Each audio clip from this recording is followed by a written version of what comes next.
Well, hello everybody. In this video, I wanted to share the top 10 comics that I've bought from Ollie's. So if you don't know what Ollie's is, they are an outlet chain that gets items at liquidation. So they sell things for much less than you would find at a typical retail store. So they have had comics for a while, mainly in the form of comic packs. But today I want to talk about the graphic novels, the trade paperbacks, hardcovers. I've even found omnibus there, so we're going to get into what I think are some of the best things. I started finding the collected editions around like 2019, maybe 2018 or 19, and not every location is going to have the same stuff. There are people who do not find comics at their Ollie's at all. Some people only find the packs, but if you are lucky, you can get some pretty good stuff, and a lot of it is fairly recent too. Some of it is fairly recent, some of it is reprints of older stuff. Some of it you can understand why it's at Ollie's,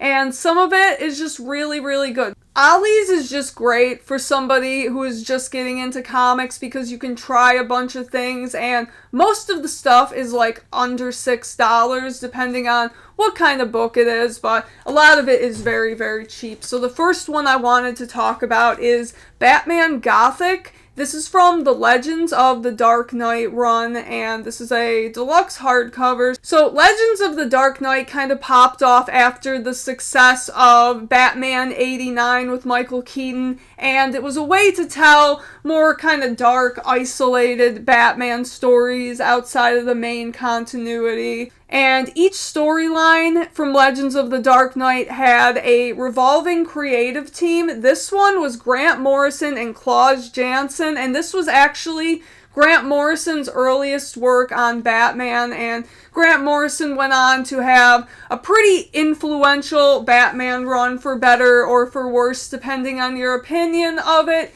Grant Morrison has kind of retroactively, I think, gotten a lot more criticism than he did at the time of his Batman run, but I think that nobody can really deny that Batman Gothic is a great story and did a really great job of setting the tone of what Legends of the Dark Knight was going to be. One of the biggest criticisms of Grant Morrison is that he can be a little bit weird and out there with some of his concepts, and he can get a little bit into the supernatural and paranormal stuff with Batman. This one definitely does lean a little bit into the supernatural more than I really like for a Batman story, especially since these books are meant to be a little bit more grounded, but I think he actually does a really good job of taking a grounded Batman story and just kind of sprinkling it in a little bit. So anything like this from Legends of the Dark Knight I think is a great way to start getting into Batman. And the next one I wanted to get into is a Green Lantern book. This is Green Lantern Hal Jordan. And what this is, it contains Emerald Dawn and Emerald Dawn 2, which was Hal Jordan's post-Crisis on Infinite Earths reintroduction. So in the 80s, DC reset their continuity, and everybody got a new origin story, and one of the characters that was not necessarily the most popular and got a bit of a change was Hal Jordan. And they did some interesting stuff, like they gave him a DUI in this book. So if you like Green Lantern and Hal Jordan, this one is essential reading. This one is something a little bit different. This one is based on a video game, and it is Batman Arkham Knight Genesis. So I'm a big fan of the Arkham games, and I actually really love Jason Todd. This is his origin story retold in the Arkhamverse. And if you don't know, in this universe, he was the mysterious Arkham Knight. Spoiler for a 10-year-old game. But I really enjoyed this. I was happy to find it at Ollie's. This was something I actually almost paid like cover price for, and I'm glad I didn't. Back then, all their hardcovers were $6. Now, everything kind of varies. And I was actually surprised, because the stuff that you're getting at Ollie's is from liquidation. It's all out of print. And some of it actually goes for pretty high on the secondary market. This was one of them. This one, I was seeing people pay like 50 some bucks for this. Actually, most of these, I looked all of these up and I think most of them had a pretty high recent sold on eBay. So that's another thing that's kind of cool, is that you're getting stuff that's out of print that you might not see again. Depending on if they reprint it again, you might not see this stuff again for a while. This is another Green Lantern book, so if you are someone that kind of likes the cornier Silver Age, the kind of pre-Crisis on Infinite Earth stuff, this was a great find. It was $7, and it's volume 3 of the Silver Age Green Lantern. It looks like it contains Green Lantern number 23 through 35, so that's cool. I actually just recently did a video on my Green Lantern Silver Age collection, and that is a chunk that I don't really have, so nice to have it in some form at least. And then this one's something a little different. This one was actually recent. I got this in a video on my channel. It is the Earth 1 collection, which contains Wonder Woman, Green Lantern, and Teen Titans. And it's from the Eagle Moss collection. So they put out a bunch of these hardcovers with these connecting spines, and they went out of business, so the line was never finished. And I think this was one that actually never came out. Like, I couldn't find anything about it online, and even the people in the comments of that video were telling me they had never seen anything about this. This one was $10, so a little bit more than some of the other books, but you get 3 full stories in there. Always nice to get a good hardcover for a bit of a discount. So this next one is actually 2 different books, but it does make a complete story, and that is Batman War Games. We have Part 1 and Part 2. You can see why I put them together. It is quite a lengthy story. So War Games is a bit of a more controversial Batman story. I personally really liked it, but there are a lot of people that really don't like how Batman acted in this book and how he treated Stephanie Brown. This came out in the early 2000s, and the 90s had a lot of great Batman events, so I think people were just a little bit more critical of this one. But overall, I really enjoyed this one. They did just reprint it in a bigger collection, so that's probably why these were showing up at Ollie's, but I was happy to pick them up. They were $8.99 a piece, but I thoroughly enjoyed reading both of these. I remember I sped through these books.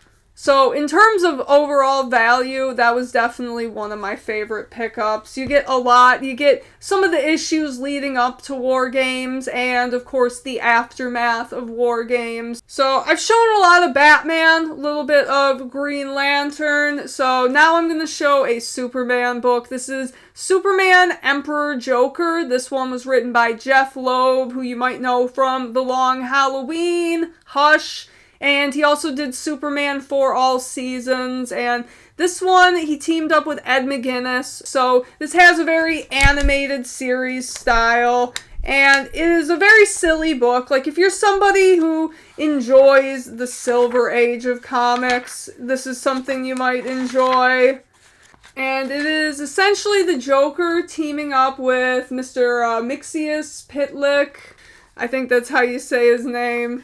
And the goal of the story is just to annoy Superman. I mean, everyone shows up in this book. You get Bizarro.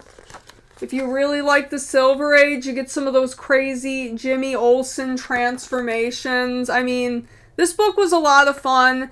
I think they recently reprinted this in a deluxe hardcover, but if you could still get it at Ollie's for like $4, definitely worth it in my opinion for that. This one was from a while ago, so not sure how likely it would be you'd find it today, but you never know.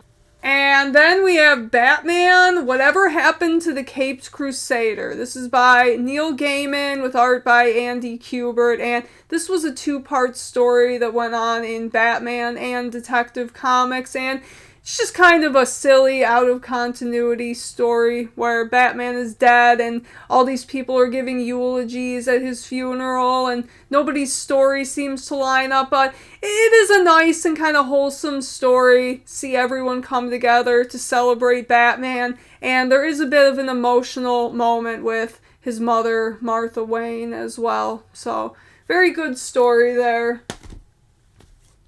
And we're getting down to the last two, and these ones are a bit bigger. I was saving the bigger ones for last. So next up, by Jeff Johns, Jim Lee, and Ivan Reis, we have Justice League from the New 52, and this is a 3-part box set. So you have Volume 1, 2, and 3 of the New 52 Justice League. And it's just a very cool box set. And this was one I picked up a few years back. And I think I actually have seen some of these pop up semi-recently, so you might still be able to get one. The New 52 is another good jumping on point for people that are new to comics, so if you want to get an idea of what that Justice League was all about, written by Jeff Johns, he is one of the best in the business today, as well as Jim Lee on art. You can't get much better than that. So, yeah, I think this was like maybe 14 or 15 bucks, so can't go wrong with that. And the last one, this one is by a long shot my favorite pickup. I have seen omnibuses before, I've seen absolute editions there, but when I saw this one, I knew this is one I absolutely needed to have. Batman, the Golden Age Omnibus number 3. This is one that I just knew I needed to have because Golden Age Batman is not easy to get your hands on. That one right there, that's I think Alfred's first solo story or something fun like that. And yeah, Golden Age is not super easy to get your hands on, and I have an appreciation for all eras of comics. I want to collect Batman from all eras, and for now, all I have from the Golden Age is this omnibus here. It had a cover price of $75, but I paid $18 for it. It was $17.99 at Ollie's, and I could not be happier. I am so glad to have this in my collection and to have gotten it for such a good price. It looks like you have some books from Batman, Detective Comics, and World's Finest in there as well. I have read very little from Batman's Golden Age, so one of these days I'm definitely going to crack this open. And what's nice about stuff like this is that you don't really have to be super invested. It's something I can just kind of pick up and flip through a couple stories, put down. So this is going to get me years of entertainment for 18 bucks. So this is by far my favorite Ollie's pickup. But obviously this list is tailored to me and my tastes. I'm a huge DC fan. If you are a Marvel fan or an independent fan, there is something for you. If you're not into, like, the collected editions, they have comic packs. So I'd say if you don't have a comic shop in your area, Ollie's is probably one of your best bets. This video is tailored to my taste, so you might have different tastes than me, but that doesn't mean you can't find cool stuff at Ollie's. So definitely check out some of the previous videos I did there to get an idea of what you might be able to find. And thank you for watching. I hope you enjoyed that.